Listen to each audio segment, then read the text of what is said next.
Salut, c'est Julia Layani et vous écoutez mon podcast Conversation avant la fin du monde.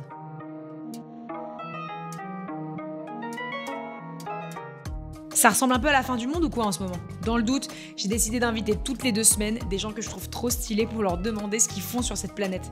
Et surtout comment ils le font. Parce que depuis que j'ai eu 30 ans, c'est-à-dire il y a 2 secondes, je me demande tous les jours ce que je vais faire de ma vie.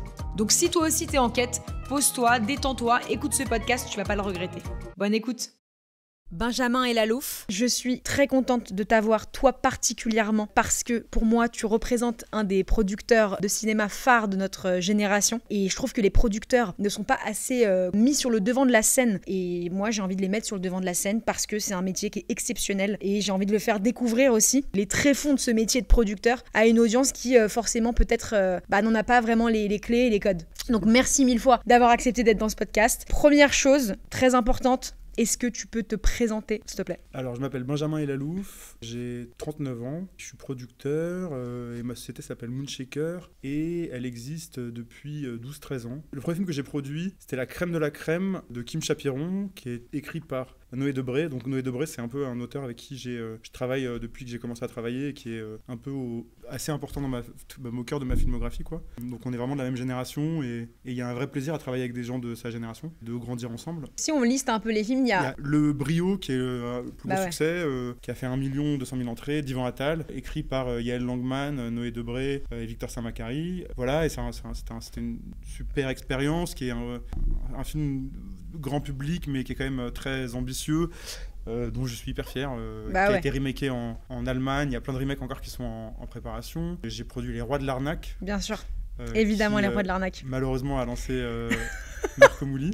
Mais ça, on va y revenir parce que c'est hilarant. Petite responsabilité. Enfin, pas vraiment hilarant, je sais pas si c'est hilarant, on va voir. Non, ouais, en tout cas, c'est une aventure, c'était vraiment une aventure. J'ai produit Play d'Anthony Marciano, qui est un film que j'aime énormément. Très drôle, grave. Qui est vraiment un film touchant et c'est un film vraiment sur ma génération qui était adolescent dans les années 90. Donc, ça fait vraiment partie de ces films, de ces auteurs qu'on a la chance de rencontrer et qui tout d'un coup font un film qui nous parle particulièrement. Plus récemment, j'ai produit Le procès Goldman de Cédric Kahn, qui est sorti l'année dernière, qui était en ouverture, donc il y a 1 an exactement de la quinzaine des réalisateurs, et qui a eu 8 nominations au César et qui a gagné le César du meilleur acteur. C'est incroyable. De Harry Wertelter. Et le dernier film que j'ai sorti, c'est un film de mon camarade Noé Debré, donc le premier long métrage de Noé, dont j'ai produit les courts métrages, et son premier film de scénariste et tout ça.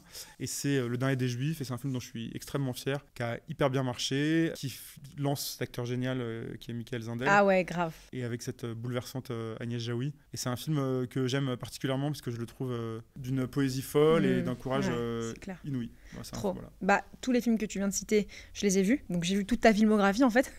On pourrait dire que tu as 2 Césars et une quinzaine de nominations. Ah oui, parce que on dit que c'est pas moi qui l'ai eu, mais j'ai eu plein de nominations. Les Césars que les films que j'ai produits ont eu, c'est des Césars qui récompensent les acteurs. Ouais, c'est clair. Et il y en a eu 2.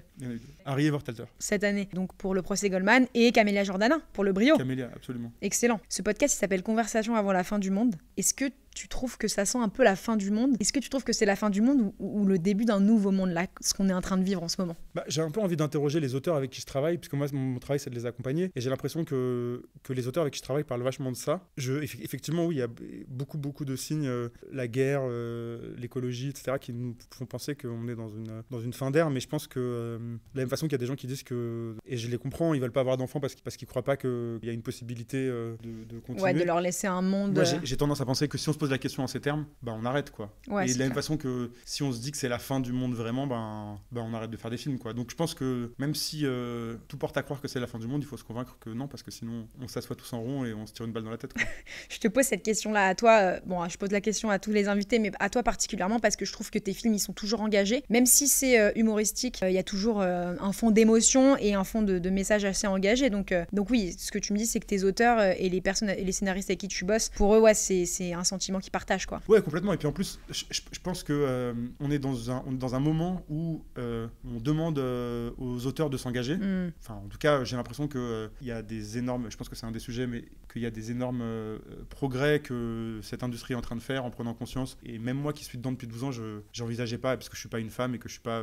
Enfin, il y a des hommes qui ont été aussi victimes de violences sexuelles, mais en tout cas, j'ai jamais été sujet à et j'ai jamais été vraiment témoin. Et je découvre avec aberration et je me dis avec naïveté, parce que on devrait le savoir, ce qui se passe. Donc du coup, on est obligé de s'engager tout le temps, on est obligé de s'engager. Mais moi, je pense que l'engagement, il est dans le travail. C'est-à-dire qu'il est dans, effectivement, les films qu'on produit ou que les auteurs réalisent, donc accompagner des films qui, plus que d'en signer des pétitions. J'ai l'impression que, effectivement, c'est très important, mais j'ai l'impression que quand on décide de se poser la question de savoir comment est-ce qu'on fait pour éviter qu'une jeune comédienne soit mal à l'aise dans un tournage, de manière générale, évidemment, voilà, j'ai l'impression que c'est les engagements, enfin, c'est même pas des engagements, c'est la moindre des choses, c'est ça qu'il faut faire. Mais j'ai l'impression qu'on est dans un monde où c'est une nécessité de s'engager et qu'il y a plein de façons de le faire, qu'il y a des gens qui le font avec un engagement politique littéral.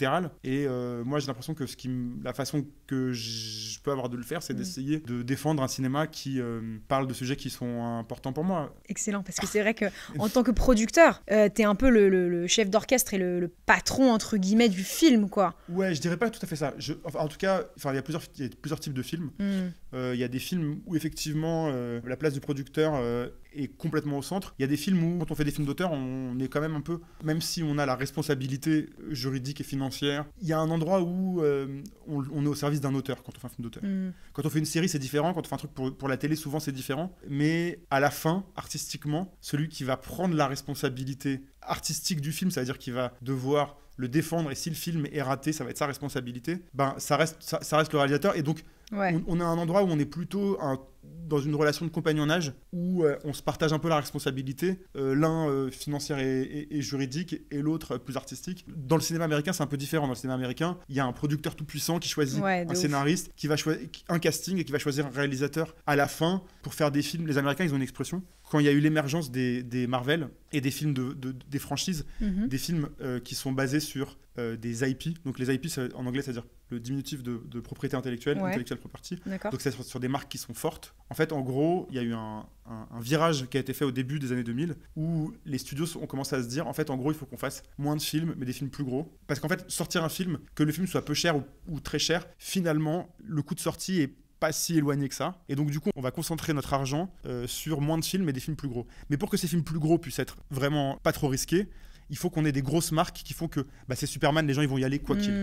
Et du coup, ils ont développé une expression qui, franchement, j'adore le cinéma américain, mais qui fait froid dans le dos. Ils se sont mis à faire des films qui n'étaient plus execution dependent, ça veut dire dont l'exécution n'était pas dépendante pour que le film puisse être un succès, tellement la marque est forte. Et donc ça, tout d'un coup, le réalisateur, ça devient un mec qu'on vient chercher. Ah ouais, ça nique un peu la créativité, quoi. Ben oui, c'est-à-dire qu'en fait, c'est ce qu'on a vu, c'est-à-dire que c'est vrai que ça fait une dizaine d'années que il y a une exception culturelle en France, mais dans le cinéma américain, les top 10 ou même voire les top 20 des films, c'est 80, 90, 100% chaque année de franchises, quoi. Que ce soit des suites, des franchises issues de livres qui n'ont pas encore été adaptés mais qui ont déjà été des succès, ou des nouvelles adaptations, voilà, des reboots, des remakes, des sequels, des prequels. Enfin, il y a un moment où effectivement ça devient les studios qui décident quel film on fait et qui vont chercher un réalisateur juste comme un chef d'orchestre, mais la partition est déjà là, les musiciens sont déjà engagés et le public est déjà dans la salle, limite, quoi. Donc la grosse différence, ce serait ça entre le cinéma américain et le cinéma français, tu dirais? Oui, je pense qu'en fait en France, on a encore une croyance que déjà il y a plusieurs choses. Il y a quelque chose d'historique en France, qui est une raison historique pour laquelle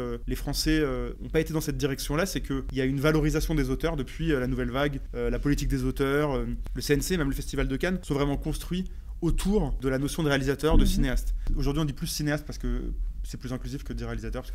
Ok, d'accord. Mais whatever, en tout cas, il y a vraiment cette notion que le metteur en scène, il va imposer sa patte, et c'est ça qui est intéressant. Et du coup, ça a des répercussions dans toute l'industrie. D'accord. Ça a des répercussions sur le fait que les comédiens français, souvent, ils vont se laisser embarquer par un cinéaste plus que par un scénario, ce qui n'est pas du tout le cas des Américains, enfin beaucoup moins. Et ça a aussi des conséquences qui sont assez intéressantes sur le moment qu'on vit aujourd'hui, qui font vraiment une différence colossale. C'est aux États-Unis, les MeToo, c'est des producteurs. En France, les noms que Judith Godrèche a très courageusement sortis, c'est des réalisateurs, c'est des situations de metteurs en scène plus que de producteurs. Parce que, en fait, voilà, il y a une circulation du pouvoir qui est différente. J'adore ce que tu viens de dire. Je pense qu'en France, évidemment, le producteur a un rôle clé. Il n'y a pas de film sans producteur, mais aux États-Unis, c'est encore différent, c'est que les films sont intégralement financés par le marché.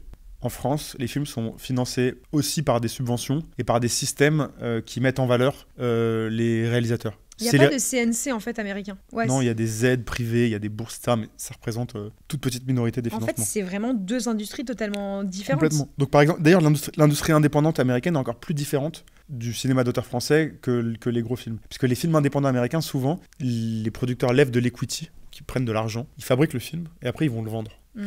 Mais c'est vraiment comme une société, c'est vraiment comme une start-up, quoi. C'est vraiment... D'ailleurs, en droit américain, un film, c'est une nouvelle société, c'est une LLC. À chaque fois que tu fais un film, tu crées une société. Okay. Et donc, tu as cette société-là, et il y a des actionnaires, le producteur, c'est un actionnaire, l'acteur principal, ça va être un actionnaire, etc. Et ils vont lever de l'argent, et ensuite, ils vont le revendre, et donc, a priori, faire des bénéfices comme quand tu vends ta start-up, quoi. Et en France, c'est complètement différent. En France, on développe le film, donc ça a un coût, le scénario, le casting, etc. Une fois qu'on a une proposition, on va chercher des financements qui viennent beaucoup des chaînes de télé. En fait, la plupart tous les financements, c'est soit des subventions. Donc les subventions principales, c'est le crédit d'impôt, qui est sur tous les films français. Le CNC, l'avance sur recette, qui est très sélective. Et les aides de région, qui sont assez sélectives. Et ensuite, il y a une autre partie du financement qui n'est pas complètement des aides, mais qui est une forme d'aide quand même, parce qu'il y a un endroit dans leur existence où il y a une intervention de l'État. Donc il y a l'argent des Sofica. Ouais. Donc les Sofica, c'est des fonds dans lesquels les gens peuvent défiscaliser une partie de leur argent. Donc il y a l'État qui quand même dit, voilà, vous mettez de l'argent dedans, votre risque est limité parce que c'est défiscalisé, etc. Et puis il y a quelque chose d'essentiel que sont les chaînes de télé. Donc les chaînes linéaires, traditionnelles, TF1, France 2, France 3, M6. Canal+, qui a un rôle essentiel. Canal+, depuis sa création en 84, quand ils se sont créés, tout le monde a dit, mais non, mais ça va faire concurrence au cinéma. Et du coup, on a imposé à Canal+ à ce qu'ils investissent dans des films en préachat 10% de leur chiffre d'affaires, ce qui est quand même beaucoup d'argent, et ce qui est une énorme source de financement. Ouais, c'est une obligation. Et en fait, les autres chaînes de télé ont aussi une obligation. Et donc là, il y a tout un sujet sur les obligations qu'ont les plateformes, qui sont quasiment fixées. Il y a encore des points en développement. Mais en gros, l'État impose de préacheter un certain nombre de films par an. Ouais, bien sûr. Donc ça, c'est une grosse partie des financements des films aussi. Et ensuite, il y a les distributeurs qui vont sortir le film en salle, qui vont financer une partie, et les vendeurs internationaux qui vont financer une partie aussi. Comment tu définirais le métier de producteur, vraiment? Pour toi, c'est quoi, genre, ta définition? Moi, le métier de producteur, pour moi, en tout cas, c'est faire en sorte que des films que j'aurais envie de voir existent. Ça veut dire que mon métier, c'est... Alors après, je développe de la télé, et il y a des choses sur lesquelles je suis plus, un peu plus chef d'orchestre qu'au cinéma. Mais en tout cas, au cinéma, mon rôle, c'est d'accompagner des metteurs en scène. Parfois, je leur dis, je suis pas sur de ce sujet, je suis plus sur de ce sujet-là. Mais d'être l'interface entre leur vision et le réel. Faire en sorte qu'un réalisateur qui a une envie de film, que je puisse l'accompagner pour que ce film existe, artistiquement, juridiquement, financièrement, même en termes de constituer une équipe, de casting, etc. Donc je suis son compagnon, il y a une idée de compagnonnage, quoi, et donc voilà, et d'ancrage dans la réalité. Et c'est un peu un métier qui, moi, j'ai envie de faire ça depuis que j'ai 12 ans. Et je pense que c'est un métier qui me convient bien, parce que je vais aller dans un truc très biblique, mais il y a franchement, ça va être très feuge ce que je vais dire. Mais let's go. C'est peut-être trop on est là pour ça, je vais te dire. Mais tu sais quoi, on est feuge à la fin. Qu'est-ce que tu veux que je te dise? Bon, alors franchement, c'est chose que je veux dire. Je suis pas sûr d'assumer, mais bon. Non, il y a, dans la religion juive, pour sa bar mitzvah, on lit un passage de la Torah qu'on appelle la paracha. Donc c'est le passage de la semaine, et donc on ne le choisit pas, c'est vraiment en fonction de ta naissance. Et moi, il s'avère que le passage que j'ai lu, il raconte le rêve de Jacob. Je ne sais pas si vous vous souvenez du rêve de Jacob. Alors attends, le rêve de Jacob, qu'est-ce qu'il rêve de quoi, Jacob? On va pas rentrer dans le détail de tout, mais en gros, Jacob, donc un personnage biblique qui à un moment donné s'allonge sur une pierre, s'endort dans le désert, et il rêve d'anges qui montent et qui descendent sur une échelle, l'échelle de Jacob. D'accord. Et l'échelle, elle va de la terre vers le ciel. Et je trouve que c'est une belle image du métier de producteur, parce que cette image de ces anges qui je dis pas que je suis un ange, mais qui vont de la terre vers le ciel, c'est une manière de raconter ce rapport entre le monde des idées, de la théorie à la concrétisation, de la poésie, et de l'amener dans l'ancrage, de dire non mais là franchement c'est vraiment trop barré, on n'arrivera jamais à financer ça. Là il faut y aller, mais dans ces cas-là, si on va là-dessus, il va falloir que tu castes un peu plus haut, parce que sinon, ce film-là, on va pas trouver de manière de le faire. Et voilà, et j'ai l'impression que le métier de producteur, enfin, si tu veux une définition du métier de producteur, pour moi, c'est ce rêve de Jacob. Énorme. Ok, excellente définition. Enfin, une définition biblique, finalement, une référence. Ok, et alors, donc toi, tu viens de dire que tu veux faire ça depuis que tu as 12 ans. Ouais. Raconte comment cette envie d'être producteur, parce que c'est quand même assez précis, est née chez toi. En fait, vraiment, depuis que j'ai 12 ans, j'ai encore retrouvé des cahiers il n'y a pas longtemps chez mes parents. Depuis que j'ai 12 ans, je rêvasse et je fais des logos de noms de boîtes de prod. Énorme. Et non, j'étais passionné de cinéma et j'ai toujours vu énormément de films. Quand j'avais 12 ans, mes parents enlevaient la télé parce que je la regardais tout le temps. Ouais. Mais ils m'ont dit, t'as le droit d'aller au cinéma tant que tu veux en échange. Et du coup, ça a été un peu une chance, quoi. Du coup, j'allais beaucoup dans le 5e voir des vieux films. J'habitais à côté d'un cinéma à Paris qui s'appelle le Max Linder. Et c'est vrai que ça a été un peu mon endroit, le cinéma. C'était un peu l'endroit où je me suis toujours senti bien. J'ai fait des études assez classiques parce que je pensais pas que je pourrais vivre du cinéma. J'ai toujours eu peur de ça. Et donc, j'ai fait une maîtrise de droit. Bah ouais, parce que je comprends aussi. Enfin, moi, entre guillemets, j'ai un peu des rêves de cinéma dans ma life, mais quand j'étais jeune, jamais je me suis dit je vais faire des études de cinéma. D'ailleurs, mon père m'a dit un truc récemment. Il m'a dit, heureusement que t'as pas fait d'école de cinéma. No offense à tous ceux qui font des écoles de cinéma, mais peu importe. Enfin, je veux dire, on est tous différents face à nos privilèges, je dirais. Mais il m'a dit, ça me rassure que t'aies pas fait d'école de cinéma parce que, enfin, pour lui, c'était genre l'insécurité financière. Enfin, genre il flippait trop, quoi, que je veuille faire ça jeune. Quand j'ai eu mon bac, mon père m'a dit, bah, pourquoi tu fais pas une école de cinéma? Et je lui ai dit, bah, j'ai pas envie de crever de faim. Ouais. Et vraiment, c'est l'idée que j'avais. Bah ouais.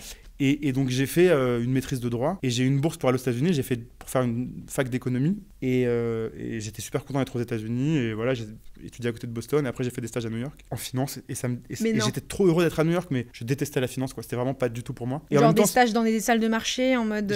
J'étais dans un hedge fund. Ok. Et c'était pas pour moi. C'était vraiment mais genre pas du tout pour moi. Et en même temps j'ai appris beaucoup de choses. Mais à cette période-là, ça a été assez décisif, même quand j'étais à la fac, parce que c'était les débuts de Netflix. Et les débuts de Netflix au début aux États-Unis, c'était un service de location de DVD, mais qui était incroyable. C'est-à-dire que c'était un système où tu recevais un DVD et dès que tu l'avais vu, tu le renvoyais par la poste et tu recevais celui d'après que tu avais mis dans ta liste et tout ça. Et les listes, la liste qu'ils avaient de films était infinie. Il y avait même genre des petits films français. Genre, je vous jure, aux États-Unis, il y avait La Vérité si je mens. Enfin, genre, ça n'a pas de sens. Mais non. Non, mais il y avait vraiment genre des millions de films. Il y avait vraiment genre tous les films du monde. Et donc, c'est une période où je regardais 2 films, 3 films par jour et où je me suis aussi, et je pense que... tu regardais 2-3 films par jour? Je regardais, dès que j'avais du temps libre, je regardais. C'était que aux États-Unis, Netflix? Oui, enfin c'était des DVD, mais c'était quand j'habitais c'était un truc par la poste. Donc genre c'était une sorte de vidéo future, mais sans shop, sans boutique, où tu recevais en fait. Et avec tous les films du monde. Ok. Et c'était vraiment, c'était vraiment génial, quoi. Et donc je me suis un peu fait ma filmographie comme ça. Enfin j'ai toujours regardé beaucoup de films, mais là vraiment c'était. Et d'ailleurs, je pense que c'est la chose la plus importante quand on fait des films, c'est d'en avoir vu, d'en voir. Ouais, c'est clair. Et des vieux et des récents et capter. Moi, Lisa Azuelos, elle me donne. Je parle tout le temps de Lisa Azuelos dans tous les podcasts, mais parce que c'est un peu genre mon guide dans la vie. Et elle me dit, c'est genre ta politique, c'est un film par jour. Mais oui. C'est tout. C'est ta vie. Il y a 365 jours dans l'année, tu dois avoir vu 365 films. Bien sûr. C'est comme ça, genre. Évidemment. Non, mais je suis complètement d'accord. Je souscris 1000 fois. Non, et donc, on va dire que dans ton adolescence, tu t'es fait une culture ciné de ouf. Je voyais beaucoup de films. Et ensuite, avec c'est le service de location de DVD, tu donnes tout. Enfin, là, à ce moment-là, vraiment, j'étais. Et puis, c'est un peu le moment où j'étais en train de me dire, oui, en fait, visiblement, la finance, c'est pas mon truc. Et je suis rentré à Paris et j'ai fait des stages un peu. Et puis, j'ai travaillé dans une boîte qui faisait du financement participatif de films. Ah, ok. Donc là, tu rentres et tu te dis, ouais. J'ai envie de faire peut-être la finance, mais je vais pas y arriver. Ouais, non, mais en plus, je travaillais dans la boîte de production et je faisais du développement là-bas. D'accord. Et après, je suis parti avec mon projet, le projet de Noé Debré, qui était la crème de la crème. Oh, ok. Donc attends, là, donc tu rentres des États-Unis, tu rentres dans cette boîte qui s'appelle comment? People for Cinema. Ok, c'est une boîte de prod. C'est une boîte, non, à la base, c'est une boîte de financement participatif de films, un peu sur le modèle de My Major Company, je sais pas si vous voyez. Bien sûr, tout à fait. Et moi, je suis rentré là pour m'occuper, pour travailler à la production, donc parce qu'ils voulaient développer une structure de production, et j'ai développé, mais je suis pas resté jusqu'au bout, Les Gamins d'Anthony Marcelo. Mais de ouf, mais j'adore ce film en fait. Voilà, et donc je suis parti avant que le film se fasse, et j'ai pour lancer ma boîte, Moonshaker, avec laquelle j'ai fait à ce moment-là la crème de la crème. Ok, tu bosses combien de temps dans cette boîte-là? J'ai bossé genre 1 an et demi, et j'avais genre 27-28 ans quand j'ai fait la crème de la crème. Et, ouais. 27-28. 27 ans quoi. Et donc t'apprends un peu tous les rouages de la prod entre guillemets. Je savais rien, ça veut dire, c'est pas tous les rouages, c'est que je savais rien, c'est-à-dire que je me retrouve à produire un film. Je suis allé chercher à ce moment-là Pierre-Ange Le Pogam, qui était un des fondateurs de l'associé de Luc Besson, qui était parti et qui avait monté sa structure. Donc lui tu le rencontres? Lui je le rencontre, je sais plus comment, par une copine, on travaille ensemble, sauf que lui il faisait en même temps Grace Kelly avec Nicole Kidman, et donc je me retrouve à la tête de la production d'un film alors que j'avais jamais mis les pieds sur un plateau. Mais lui il te fait confiance confiance, il te dit c'est moi qui suis venu avec le film, donc c'était un peu genre. Mais t'es venu avec le film, comment t'as rencontré Noé Debré et comment Noé t'as Debré, kiffé ce alors, film? Noé Debré, on se connaît des ZI, des scouts juifs. Ok, d'accord, des scouts. Très bien. Voilà. Excellent. Donc, mais vous êtes de la même génération, enfin, vous étiez... On est de la même génération, je suis un peu plus âgé, mais on est de la même génération. Vous étiez avec l'erreur ensemble, quoi. Voilà, lui de Strasbourg, moi de Paris. Il s'avère que c'est le meilleur ami du mari de ma cousine. Enfin, vraiment. Ok, d'accord. Donc vous avez, on peut dire, construit des cabanes et des... Enfin, pas vraiment des cabanes, mais des campements. Absolument. Et des toilettes sèches ensemble. Probablement. Ok, d'accord. Trop stylé. Donc vous êtes amis, et là, il écrit un film. C'est son premier long métrage à lui? Son premier long métrage qu'il a écrit en entier, mais il a travaillé un peu sur Les Gamins. Okay. Il a travaillé sur d'autres films, mais c'est son premier film de scénariste, qui est complètement son film de scénariste de A à Z, quoi.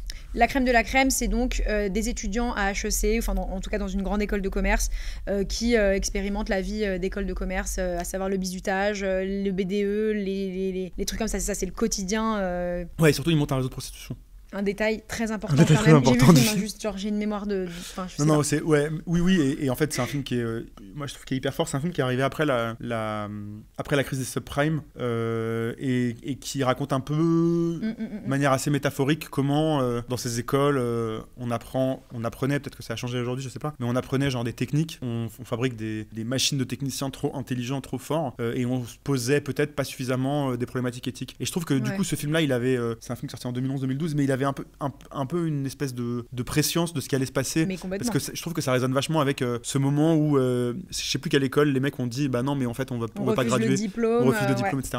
Et je trouve qu'il y avait quelque chose comme ça je crois que c'était même Harvard, enfin c'était dans des écoles comme ça où les étudiants effectivement refusaient leur diplôme en disant le monde est en train de brûler, il y a une urgence écologique, une urgence à tous les niveaux, la fin du monde. Voilà, exactement, la fin du monde, c'est ça. Ouais, donc c'est vrai qu'il y avait une sorte d'avant-gardisme dans ce film, et toi tu tombes amoureux. Et je pense que ça c'est vraiment la force des grands auteurs. Noé, il a comme ça vraiment souvent une prescience des choses qui se passent. Même voilà, le dernier des Juifs, quand on finançait le film, les gens disaient bon, l'antisémitisme en France, ça va quoi. Ouais. Et tout d'un coup, voilà, le film sort.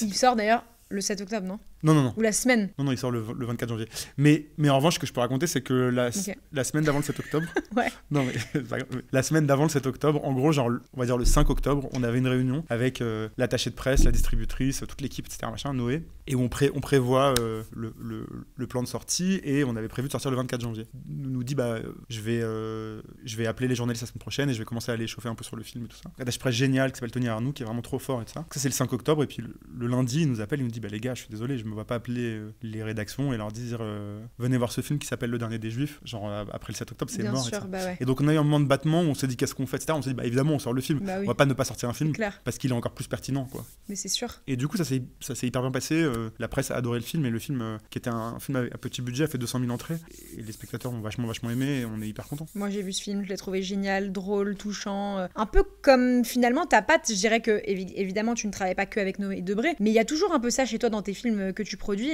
de l'émotion, de l'humour et de l'intelligence, en fait, je dirais. Ok, donc là tu bosses en tout cas pour la crème de la crème. Comment ça se passe la production de ce film? Qu'est-ce que tu fais en fait non, mais en fait ce que je fais, c'est que je me dis j'ai deux choix, soit j'essaye de faire genre je sais tout et on verra bien, ouais, soit je dis les gars et donc du coup je me dis non mais je vais pas, je suis un très mauvais acteur, je suis un très mauvais mytho, donc je dis j'ai pas le choix, quoi. Et donc je me souviens, première réunion, il y a le premier assistant qui me dit mais j'ai vraiment la chance d'avoir vraiment des bonnes équipes, beaucoup grâce à Kim Chapiron, dont c'était le 3e film et qui sait hyper bien s'entourer. Et il y a son premier assistant qui me dit non mais là la directrice de prod elle veut pas que j'ai tant de jours de STED. Et je dis c'est quoi STED? Ah ouais. STED, c'est un steadicam. Je savais rien de rien. Okay. J'avais pas produit un court-métrage, j'avais jamais mis les pieds sur un plateau. Ah mais ouais. Donc du coup c'était l'école de la vie à marche forcée, quoi. Ah ouais, t'as pas produit de court-métrage avant? Rien. Parce que souvent on dit plutôt ça au réel. Mais moi je me souviens, il y avait on fait toujours des pots de début de tournage. J'avais fait un pot de début de tournage et j'avais invité ma grand-mère, et ma grand-mère était venue et elle avait été voir des techniciens et leur dire mais vous êtes sûr que vous lui laissez la responsabilité, tu vois, genre un peu en mode grand-mère qui se pose pas de questions de savoir ce qu'elle peut dire, ce qu'elle peut pas dire. Mais c'est vrai, tu vois, j'avais 27 ans, ça n'avait pas de sens, quoi. Wow. Et donc du coup ça a été mon école. C'est ouf. Ouais. Et Noé t'a fait confiance, enfin il s'est dit il me fait confiance, on se fait confiance, enfin on se lance tous les deux en fait Mais Noé, il avait déjà fait des courts-métrages? Je crois pas, non. Mais non. Attends, moi, on n'arrête pas de me dire si tu veux faire du cinéma, je refais un court-métrage. Mais que ce soit en prod, en réal, en tout, quoi, tu vois. Je pense qu'il n'y a pas de règles. Okay. Ça dépend. En fait, je pense que ça dépend.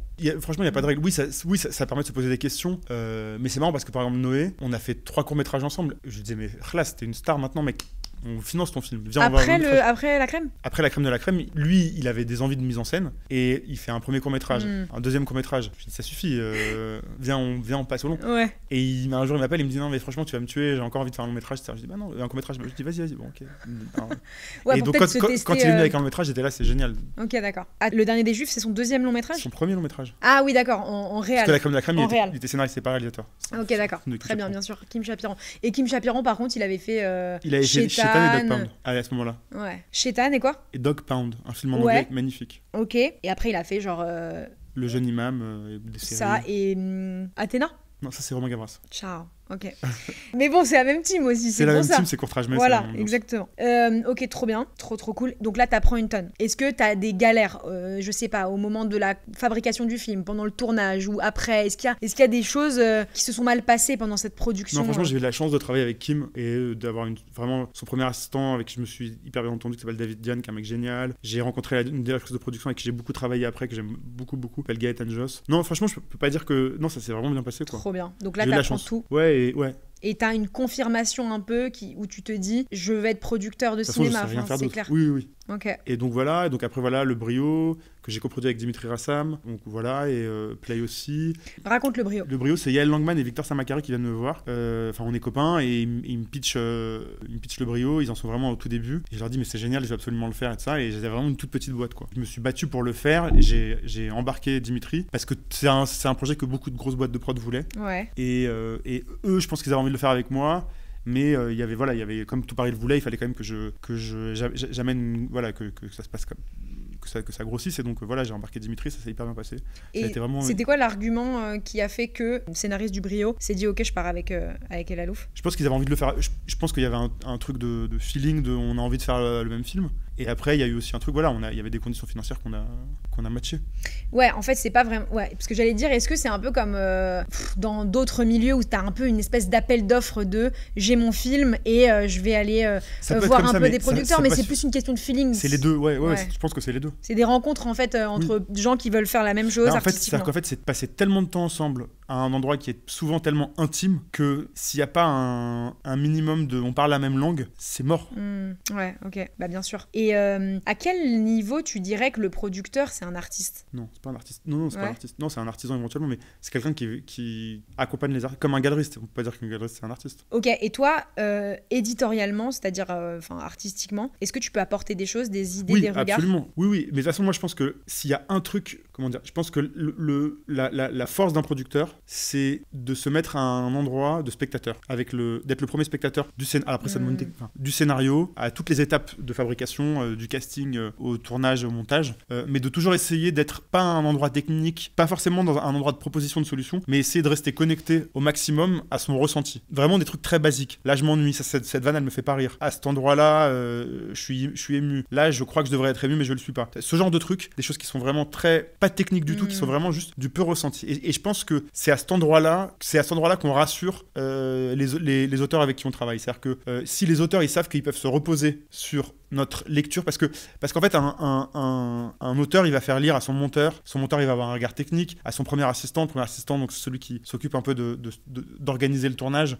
côté artistique, enfin chaque technicien va avoir un regard technique, et moi j'ai l'impression que un des aspects essentiels du travail du producteur, qui est le premier lecteur, c'est d'être à un endroit de candeur, quoi, vraiment un endroit de spectateur qui reste connecté à son ressenti et qui essaye pas d'être un autre auteur, ou moi-même parfois j'ai des intuitions par quoi on pourrait remplacer les choses pour que ce soit mieux, et parfois je préfère laisser l'auteur arriver avec une solution, et si c'est un auteur qui est vraiment a priori un auteur qui m'intéresse, il va me proposer une solution à laquelle j'aurais pas pensé, parce que voilà, c'est ça qui fait que c'est un auteur qui me paraît dont j'ai envie de produire les films, quoi. Et donc il y a eu le Brio, ensuite il y a eu Play. Ouais. Est-ce que c'est deux expériences qui sont différentes, ou pareil, ça se passe plutôt bien? T'apprends encore des choses? Ça s'est vraiment bien passé, quoi. Oui, j'apprends beaucoup de choses, c'est des choses très différentes, c'est des auteurs très différents. Le Brio, c'est un scénario d'un côté, où j'ai rappelé Noé aussi, donc c'est Yael Langman, Victor Samakari, Noé et Yvan Attal. D'accord. Ouais, chaque film c'est une expérience différente, mais je saurais pas expliquer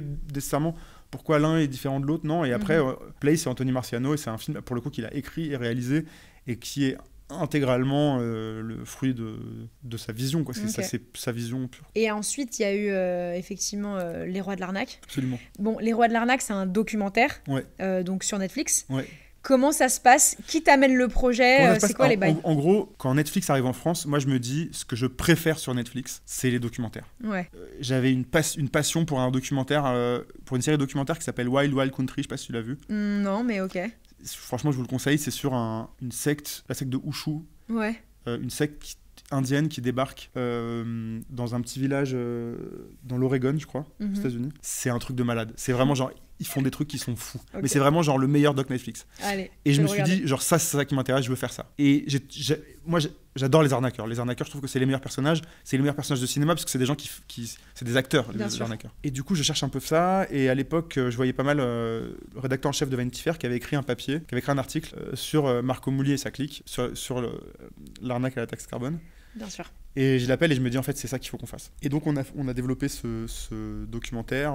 Et ce qui a été le plus fou dans ce documentaire, donc c'est un documentaire que j'ai produit avec Gaumont Télé et donc voilà, et donc c'était écrit par Olivier Bouchara et réalisé par Guillaume Niclou, qui est un grand réalisateur. Okay. Et en fait, ce qui a été le plus fou et le plus long, c'est qu'on commence à réfléchir à ce documentaire avant le Covid. Et à ce moment-là, Marco Moulier est en prison. Et je me rentre en contact avec lui. Et il se met à m'appeler. Mais en fait, le truc, c'est que Marco, il avait des téléphones en prison. Ils n'ont pas le droit de téléphoner. Donc, ils t'appellent qu'à l'heure où il y a du bruit autour. D'accord. Et l'heure où il y a du bruit autour, c'était genre 20h30. Ouais. Ça veut dire que pendant des mois, il me pourrissait la vie. Il m'appelait juste vraiment le pire moment de la journée, quoi, 20h30. Ah bah oui. Quand tu vas prendre un verre, ou tu vas dîner. Mais bon, je pouvais pas ne pas le prendre. Parce que bien sûr. Et donc, du coup, pendant plus d'un an, il m'appelait tout le temps. Et on parlait. Et il me racontait n'importe quoi. Mais au début, c'était un peu amusant. Au bout d'un moment, c'était un peu fatigant. Ouais. Et toi, tu lui soumettais le projet en mode on va faire un truc sur toi. Il fallait que je le garde parce que je lui disais oui. Et puis en fait, voilà, moi je voyais mon intérêt, lui voyait son intérêt parce qu'il avait son plan d'après qui était de faire un truc avec cette notoriété-là. Et comment il réagit quand tu lui proposes pour la première fois? Il dit oui tout de suite. Lui, de toute façon, il adore la notoriété, ouais. Oui, c'est clair. Il saute sur l'occasion pour devenir un peu une star, quoi. Et comment t'obtiens son contact, genre comme ça? Par le journaliste qui avait travaillé sur le... D'accord. Tu es en contact avec Marco Moulier, t'es en mode on va faire un truc sur toi, et pas du tout sur Arnaud Mimran, du coup. Si, en fait, en gros, nous, ce qui nous a intéressé, c'était cette clique de Marco Moulier, Arnaud, Grégory Zaoui. Et donc, on avait Grégory et Marco. Et en fait, Mimran, tout le monde autour de lui faisait un peu barrage, il nous a pas trop laissé. Ouais. Et par ailleurs, il est encore en prison. Bien sûr. Donc on n'aurait pas pu vraiment l'avoir. Ouais, je trouve que la série d'Argent et de sang a donné encore une autre tournure à l'histoire. C'est hyper bien. C'est incroyable. Enfin, moi, j'ai été passionnée par cette... Enfin, là, pour le coup, c'est de la fiction, donc c'est très différent des Rois de l'Arnaque. Mais ça donnait encore une autre dimension à l'histoire, beaucoup plus dramatique. Parce qu'en fait, ce qui est un peu spécial dans cette affaire, c'est que Marco Moulier, comme c'est un personnage qui est drôle, en fait, on rit de cette histoire, de ces gens, etc. Alors qu'il y avait quand même eu un mort, il y a quand même eu des 400 millions, ou je sais plus combien. Ouais, voilà, 300 millions de détournés, etc. Oui, en plus, c'est de l'argent qui avait vocation à être de l'argent vertueux pour l'écologie, etc. Non, bien sûr, c'est vrai, mais en fait, je pense qu'on a quand même parlé de ça dans la série. Ouais. Oui, à fond, bien sûr. Et qu'on les a pas non plus glorifiés. Après, moi, c'est vrai que d'emblée, et je pense que c'est ce qui a plu à Netflix, on leur avait fait, on avait vraiment envie de se dire, la référence, c'est... c'est le cinéma de Scorsese. C'est des films où il y a des gangsters qui sont ridicules, qui sont monstrueux par aspect, mais qui sont drôles aussi. Et on se disait, genre, si on arrive à avoir la comédie dedans, là-dessus, on a gagné. Et je pense qu'en fait, c'était intéressant d'aller chercher la comédie dans un documentaire, et c'est intéressant d'aller chercher ce que va chercher Giannoli dans d'Argent et de sang, qui est magnifique, et qui est un autre endroit. Et je pense qu'en fait, ce qui fait qu'un documentaire Netflix est réussi, en tout cas, ce qui, moi, me plaît dans les documentaires Netflix, c'est quand ils jouent vraiment avec les codes de la fiction, quand ils vont chercher, quand ils sont fabriqués comme de la fiction, presque. Et donc, moi, tout ce qui allait dans la direction de se dire, on va faire... un genre de thriller d'argent un peu scorsésien avec ce Marco Moulier qui est un personnage qu'on voyait un peu comme un Joe Pesci ou ce genre de personnages qui sont un peu ridicules, un peu dangereux, un peu drôles et qui sont vraiment ridicules et vraiment méchants et vraiment par moments un peu intéressants quand même, quoi. Et donc je pense que c'est ça qu'on allait chercher, et de la même façon que voilà, donc dans l'idée du documentaire nouveau, il y a l'idée qu'il faut qu'en narration il ait l'efficacité de la fiction et qu'en même temps qu'il ait un élément voilà que par moment il y ait la vérité d'un personnage qui soit en l'occurrence pas touchante, plutôt drôle et pathétique. Mais voilà, il y avait quand on voyait ce personnage en train de mentir et de chanter et tout ça, il y a quelque chose de c'est des super images, quoi. Ouais. Et produire un documentaire, est-ce que c'est très différent que produire de la fiction? C'est passionnant. Après, vraiment, l'Erreur de l'arnaque, ça a été épuisant à faire parce que gérer des voyous, j'ai jamais eu peur. Mais c'est fatigant. Ils sont fatigants. C'est fatigant. Oui, ça se voit de toute façon. Enfin, pour avoir déjà fait un FaceTime avec Marco Mouli, effectivement, oui, ça part dans tous les sens. Enfin, c'est difficile de communiquer vraiment normalement ou entre guillemets de la manière dont bien sûr, mais imagine quand tu vois, t'organises une journée de tournage et tu sais jamais s'il va venir ou pas. Il va venir ou avec combien de temps de retard ou s'il va dire la vérité ou pas. Enfin, peut-être la vérité. Non, c'est pas trop au bout d'un moment, on a un petit peu fait le deuil de la vérité avec. Ouais, voilà, c'est ça. Ok, énorme. Et donc après ça, il y a eu le procès Goldman. Ouais. Ok. Et ça, donc un film un peu plus sérieux. C'est vraiment c'est un film. C'est le film le plus sérieux que t'aies fait. Oui, je pense. Voilà, c'est vraiment. J'ai eu de la chance que Cédric me fasse confiance avec ce film. C'est un film qui me touche beaucoup, alors que ça parle pas de ma génération, mais c'est vrai que j'entendais comme ça parler de Pierre Goldman, qui est un peu une figure de la gauche française, aussi une grande figure juive et tout ça. Donc c'est un film qui voilà, quand il m'en a parlé, ça m'a tout de suite vachement touché et je suis hyper fier d'avoir fait ce film. Ok. Et là aujourd'hui, dans le futur de ta carrière, donc bon, j'imagine que tu veux toujours rester producteur, c'est un truc qui t'intéresse. Est-ce que tu as une velléité ou une ambition peut-être d'écrire ou Pour l'instant, non. Non, t'es pas. Non, mais en revanche, là où je me sens dans un rôle plus proactif artistiquement, c'est j'ai envie de faire de la série. J'ai une série en développement sur Arte. Ouais. J'ai d'autres séries en développement qui sont pas encore qui sont donc dans les séries que je développe d'après, il y en a qui sont à mon initiative et il y a un endroit où en série on peut être plus proactif artistiquement qu'au cinéma et ça m'intéresse aussi. Ouais, donc produire une série c'est assez différent. Tu disais il y a plus je pense que oui, enfin ça dépend des séries et ça dépend des films, mais j'ai l'impression qu'il y a un endroit où je peux être à l'initiative des sujets plus facilement, parce que après il y a plein de types de producteurs et moi c'est vrai que dans mon travail au cinéma, ce que j'aime le plus c'est accompagner des auteurs que j'admire. Où je me dis vraiment ils ont une vision et donc parfois je peux leur donner une idée de sujet, ça m'est déjà arrivé. Sur la série on est sur un travail qui est même artistiquement peut-être plus collaboratif, puisque le producteur il peut choisir les réalisateurs, d'autres scénaristes, il y a quelque chose de plus comme c'est un plus gros processus et tout ça, il y a quelque chose où il y a plus de gens. Il y a plus de gens et tout ça, mais je veux dire, le producteur, il peut être artistiquement plus proactif qu'au cinéma. D'accord, ok. Et donc c'est un exercice complètement mais j'adore différent. Ça. D'ailleurs, c'est quoi ta série préférée? Ma série préférée, j'aime tellement de séries, j'adore, je sais pas, les séries classiques d'HBO, The Wire, Les Sopranos, j'adore Friends. Oui, t'es un peu en mode gangster quand même. Alors pas Friends, mais t'aimes bien un peu les histoires... un peu gangster, mais... Je peux aimer ça, ouais, je peux aimer ça, mais après, surtout ce qui me fascine dans ces séries-là, c'est que elles ont un niveau d'écriture qui est incroyable, quoi. J'ai vraiment grandi avec Friends, franchement, voilà, c'est vraiment le truc de ma génération. Comme nous tous. Qu'est-ce que j'aime comme série? Je sais pas, j'ai beaucoup aimé Mad Men. Ouais, de ouf, grave, trop. Je sais pas, j'aime beaucoup Le Bureau des légendes. Et en français, justement, en termes de séries, tu penses quoi des séries françaises? Moi, je trouve qu'il y a des excellentes séries, des 10%, des Bureaux des légendes, des Barons noirs, par exemple, d'Argent et de sang. Alors là, aujourd'hui, on est plus dans un truc de mini-série. Il y a Fiasco aussi qui est sorti, qui est sympa dans le registre de l'humour. Mais je trouve que ça a eu du mal à démarrer vraiment la qualité dans les séries. En fait, je pense que ça va complètement dans le prolongement de ce qu'on disait tout à l'heure sur le fait qu'on a une culture en France, j'ai envie de dire pour le meilleur et pour le pire, de mettre en avant le metteur en scène. Or, la série, c'est vraiment le format des scénaristes. Ce qui est essentiel dans une série, après ça ne veut pas dire qu'il faut pas qu'elle soit bien mise en scène, mais ce qui est essentiel dans une série, c'est le scénario. Ouais, je suis d'accord aussi, c'est vrai. Enfin, en vrai, c'est logique. Et d'ailleurs, les grands showrunners américains, c'est des scénaristes. Et donc ça, c'est quelque chose qui va un petit peu contre... Par ailleurs, c'est en train de changer. Mais c'est quelque chose qui va contre le fonctionnement français de mettre le réalisateur au centre de tout.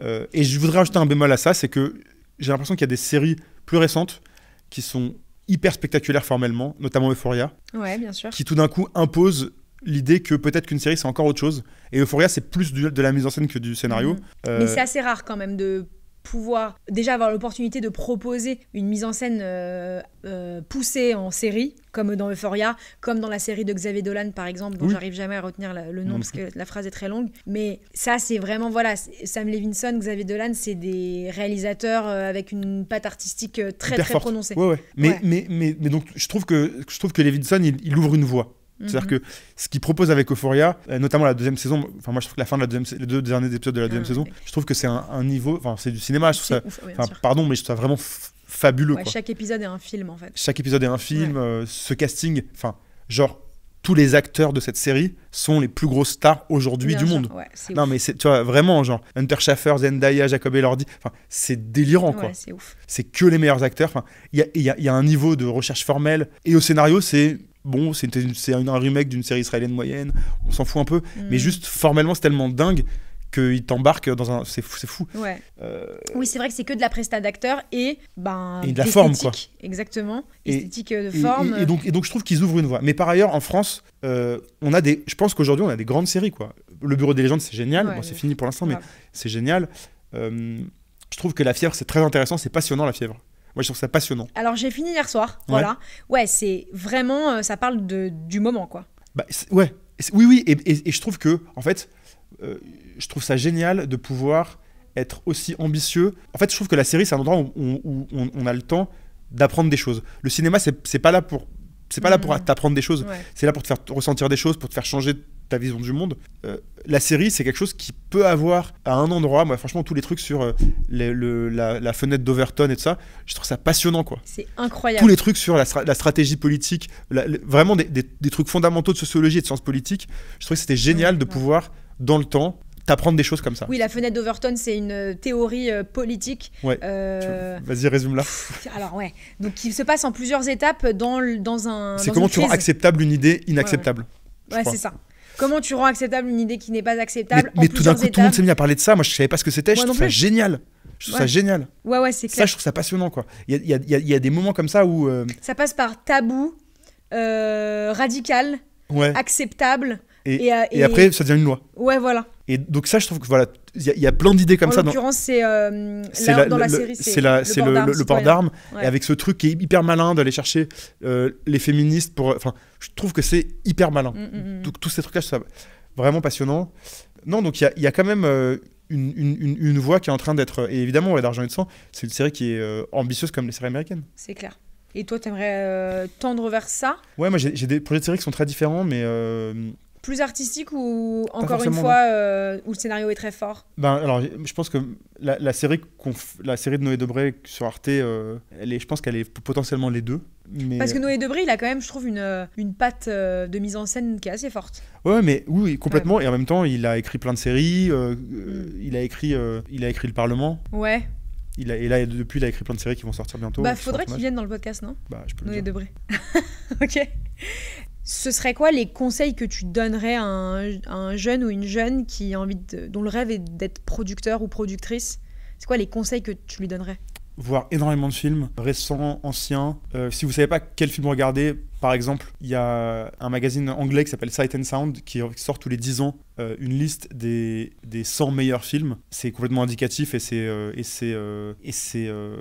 tout est discutable évidemment, mais par exemple, là, ils disent que le meilleur film à voir, que le film numéro 1 de l'histoire du cinéma, c'est un film qui est magnifique mais qui est très très radical, qui est un film qui s'appelle Jeanne Dillman de Chantal Akerman, que je vous conseille de voir, qui est vraiment peut-être le plus grand film féministe qui soit.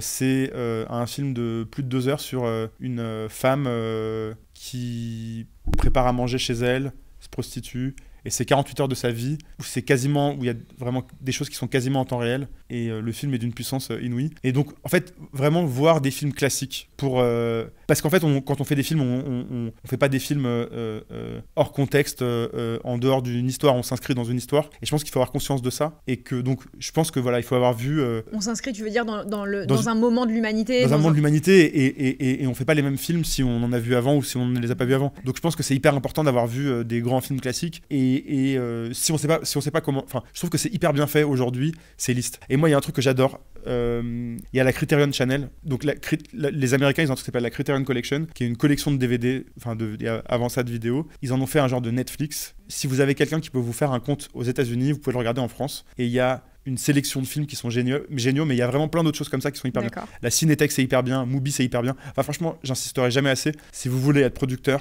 ayez vu des films, quoi. Ok, bah Vraiment. excellent conseil, très bien. Bah merci beaucoup. Bah, de Ça rien. va, t'as aimé faire Oui, ce podcast? c'est trop marrant. T'as passé un bon moment. Oui, j'adore parler de moi. Excellent, J'ai l'impression merci d'être 1000 sur mon fois. Franchement, si j'étais un producteur ou une productrice en devenir, j'aurais kiffé écouter Bah, tes ça me fait conseils et plaisir. ton témoignage, quoi. Bah, ça me fait plaisir. Merci, mec. Et ben, de rien. T'es le sang. Love. Bisous. Bisous. Merci à toutes et à tous d'avoir écouté mon podcast Conversation avant la fin du monde. C'était Julia Layani. Si vous avez kiffé ce podcast, n'hésitez pas à faire plusieurs choses. La première, mettez 5 étoiles. La deuxième, taguez le podcast en story. Bon, ça, vous n'êtes pas vraiment obligé, mais en vrai, ça peut grave m'aider. Enfin bon, t'as compris. Et surtout, abonnez-vous au podcast sur la plateforme que vous utilisez. Et si c'est Spotify, mettez un commentaire. Ou tout simplement, vous m'envoyez un DM sur Instagram, sur le compte Conversation avant la fin du monde ou Julia Layani, pour me faire vos petits retours parce qu'ils sont hyper précieux pour moi. Merci à Loreana, qui est la meilleure vidéaste du monde, qui sait tout faire et qui est trop forte. Merci à Rodrigue d'avoir produit et composé la musique. Merci à Zachary Elia pour cette cover iconique du podcast. Merci à Tom pour cette miniature complètement nimp, inspi youtubeur, alors que je ne suis pas youtubeuse, peut-être que je vais devenir youtubeuse, je ne sais pas. Et surtout, merci à vous tous. Je vous promets de faire de mon mieux pour sortir un épisode toutes les semaines. Bisous love.